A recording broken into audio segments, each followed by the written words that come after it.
இது மகிமை நேரம். கர்த்தரும் இரட்சகருமாய் இருக்கிற இயேசு கிறிஸ்துவின் ஈடு இணையற்ற இன்ப நாமத்தினாலே மகிமை டிவி நேயர்களை அன்புடன் வாழ்த்துகிறேன். மகிமை நேர நிகழ்ச்சிக்கு உங்களை அன்புடன் வரவேற்கிறேன். தொடர்ந்து தாழ்மையினால் வரும் மேன்மை என்ற தலைப்பின் கீழே நாம் தியானித்து வருகிறோம். சாது சுந்தர் சிங் அவர்கள் இளம் வயதிலே ஆண்டவரை ஏற்றுக்கொண்டு ஒரு ஆண்டவருக்காக இந்தியா மாத்திரமல்ல பல தேசங்களிலே ஊழியத்தை செய்த ஒரு தேவ மனிதன். பஞ்சாபிலே அவர் ஒரு சீக்கிய குடும்பத்தை சேர்ந்து அங்கே ஒரு பணக்கார குடும்பத்தை சேர்ந்தவர். ஆண்டவரை ஏற்றுக்கொண்டது நிமித்தம் அவர் அநேக பாடுகளை பட்டார். ஒரு முறை தன்னுடைய சொந்த வீட்டிற்கு சென்ற போது அவரை ஏற்றுக்கொள்ள முடியாமல் அவர்கள் தரையிலே உட்கார வைத்து தரையிலே சாப்பாடு போட்டு அவரை சாப்பிட வைத்தார்களாம்.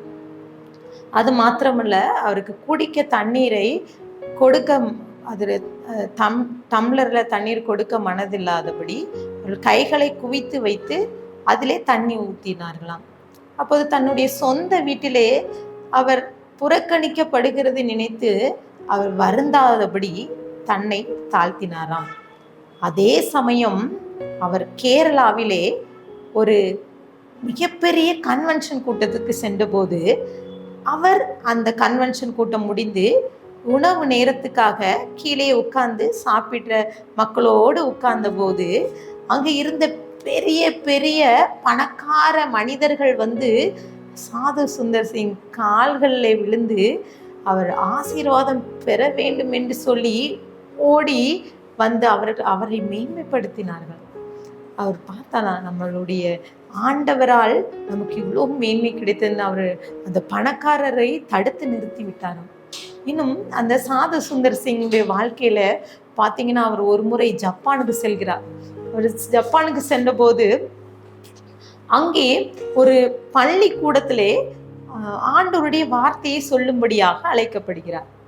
அந்த பள்ளிக்கூடத்திற்கு சென்றபோது அங்கே ஒரு சிறுமி ஒருவர் ஓடி வந்து அவர் அந்த சாது சுந்தர் சிங்கை பார்த்த உடனே அங்கே இருக்க தலைமை ஆசிரியர் அறைக்குள்ளாக ஓடி சென்று பாருங்க, ஏசப்பா வந்திருக்காங்கன்னு சொல்லி அவர் கத்தி கொண்டே அவள் பேசுகிறாள். அதை பார்த்துட்டு எல்லாரும் ஓடி வந்து வியந்து பார்க்கும்போது அங்கே சாது சுந்தர் சிங் இருப்பதை பார்த்து கொண்டு எல்லாரும் ஆச்சரியப்படுறாங்க. அங்கே ஒரு மனிதன் பார்த்து சாது சுந்தர் சிங்கிட்ட கேட்குறார், உங்களுக்கு ஏன் இவ்வளோ மேன்மையான காரியத்தை ஜனங்கள் கொடுக்கிறார்களே என்று சொல்லி அவர் கேட்கும்போது அவர் சொல்றாரு, அந்த சாது சுந்தர் சிங் சொல்றாரு, நான் ஒரு கழுதை, நான் ஆண்டவரை சுமந்து செல்கின்ற ஒரு கழுதை, எனக்கு இந்த மேன்மை கிடையாது. கர்த்தரை சுமந்து கொண்டதுனால இயேசுவுக்கு இந்த மேன்மை என்று சொல்லி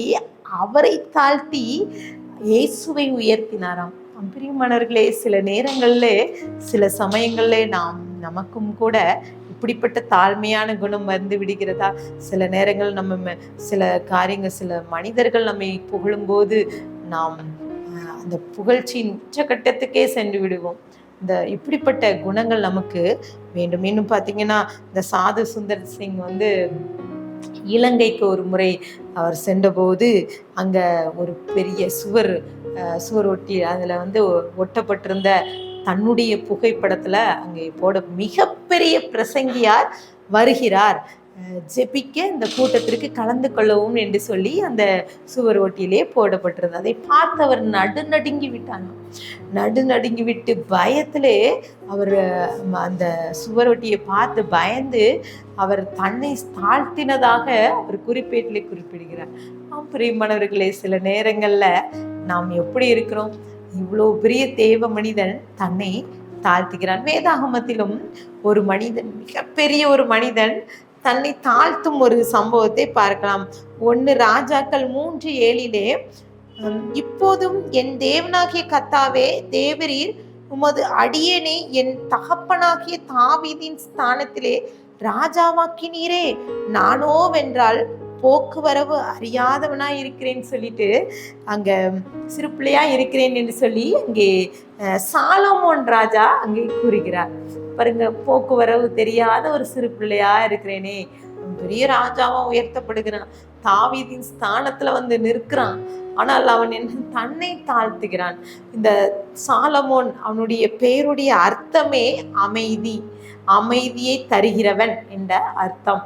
அவன் பாருங்க, அவனுடைய ஆட்சி காலத்துல முதலாவது கர்த்தர் சமூகத்துல போய் நிற்கிறான். ஆண்டவரே, நான் ஒரு ஒன்றும் அறியாத ஒரு சிறுவனாக இருக்கிறேனே, எனக்கு நீங்க ஒரு கிருபையை கொடுங்க சொல்லி ஆண்டவர் சமூகத்துல ஜெபித்த போது அங்க அங்க பாருங்க, அவனுக்கு கர்த்தர் ஞானத்தை கொடுக்கிறார்.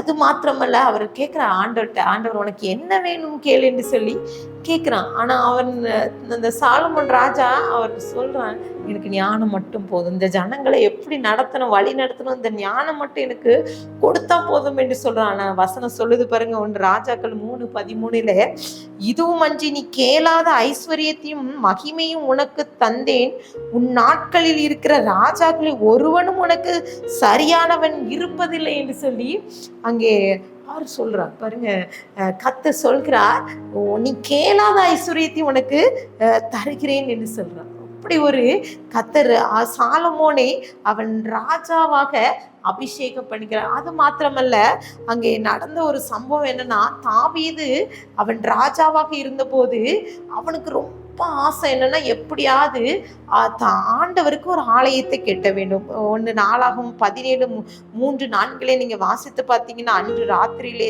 தேவனுடைய வார்த்தை நாத்தானுக்கு உண்டாகி, அவர் நீ போய் என் தாசனாகிய தாவீதை நோக்கி கர்த்தர் சொல்லுகிறது என்னவென்றால், நான் வாசமாயிருக்க நீ எனக்கு ஆலயத்தை கட்ட வேண்டாம் என்று சொல்லி அனுப்பிவிடுகிறார்.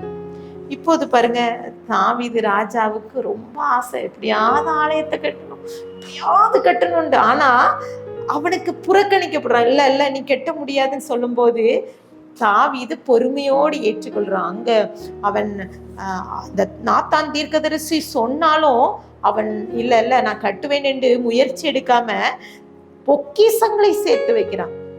அந்த ராஜா சாலமோன் ராஜா தன்னுடைய தகப்பனுடைய ஆசையை நிறைவேறுறதுக்காக பிரயாசப்படுறான். முழு மூச்சோடு இந்த ஆலயத்தை கட்டணும்னு பிரயாசம் 7 வருடம் இருக்குது. அந்த ஆலயத்தை கட்டி முடிக்க எவ்வளோ ஆசைப்பட்டு கட்டியிருக்கும். கட்டிட்டு அந்த ஆலயத்துக்கு முன்பதாக அதை கட்டி முடிச்சாச்சு, ஆலயம் கட்டியாச்சு.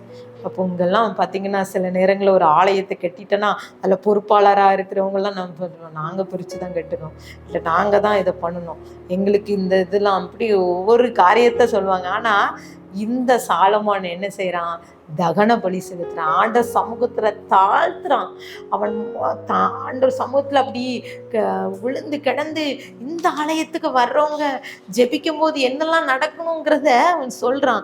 அது மாத்திரமல்ல பாருங்க, 2 நாளாகும் 2:15 இந்த ஸ்தலத்திலே செய்யப்படும் ஜெபத்திற்கு என் கண்கள் திறந்தவைகளும் என் செவிகள் கவனிக்கிறவர்களா இருக்கும் என்று சொல்லி ஆண்டவர் சொல்கிறார். பாருங்க, அந்த இடத்துல அவன் மண்டாடிக்கிறான், இந்த ஸ்தலத்துல ஜெபிக்கிற எந்த ஜெபத்துக்கும் பதிலை நீங்க கொடுக்கணும்னு சொல்லிட்டு. அவ்வளோ ஒரு தாழ்மை. அவன் பெருமைப்படலை, எங்க அப்பா கட்டணும்னு நினைச்ச ஆலயத்தை நான் கட்டி முடிச்சிட்டேன்னு சொல்லி பெருமைப்படலை. சாலமோன் ராஜா அந்த தன்னை தாழ்த்தும் போது கர்த்தர் அங்கே அவனை மேன்மையான காரியத்தை அடையும்படி செய்கிறார். அவனை ஞானத்தை கூட அவன் இருக்கிற அத்தனை பேரும் அந்த சுற்றி இருக்கிற அத்தனை நாட்டுகளில் உள்ள அத்தனை பேரும் வியந்து பார்க்கிற அளவுக்கு கர்த்தர் ஞானத்தை கொடுத்து சாலமோனை உயர்த்துகிறார். இன்றைக்கும் வாசிக்கிறோம்ல, நீதிமொழிகள் புத்தகத்தை வாசிக்கிறோம், பிரசங்கி பாட்டு இதெல்லாம் அவர் பாருங்க ஈஸியாக எழுத முடியாது. கர்த்தர் விசேஷித்த ஞானத்தை கொடுக்கிறார். இன்றைக்கு கூட இந்த வார்த்தையை கேட்டுக்கொண்டிருக்கிற நீங்களும் கூட ஞானமே இல்லை, எனக்கு எவ்வளோ படித்தாலும் ஞானம் இல்லைன்னு சொல்லிட்டு கூட நீங்கள் யோசித்துட்டு இருக்கலாம். கர்த்தர் அந்த ஞானத்தை உங்களுக்கு தருவார், பிள்ளைகளுக்கு கொடுப்பார். ஆண்டவர்கிட்ட சமூகத்தில் ஒப்பு கொடுத்து ஜெபிக்கலாமா? மீட்பிதாவை உங்களோடு பேசியிருக்கீங்க. இன்றைக்கும் கூட இசப்பா எங்களுடைய வாழ்க்கையில கூட நாங்கள் எங்களை தாழ்த்தணும்ப்பா. ஒரு சாது சுந்தர் சிங் அவனுடைய வாழ்க்கையிலே அவரை தாழ்த்தின நிறைய சூழ்நிலையிலே போது மேன்மை அடைய, அதே போல சாலமோன் ராஜா நான் போக்குவர தெரியாத ஒரு சிறு பிள்ளையாக இருக்கிறேன்னு சொன்னது போல அவனுக்கு ஞானத்தை மட்டும் இல்லை ஐஸ்வர்யம் மேன்மையடையும்படி செஞ்சீங்கப்பா.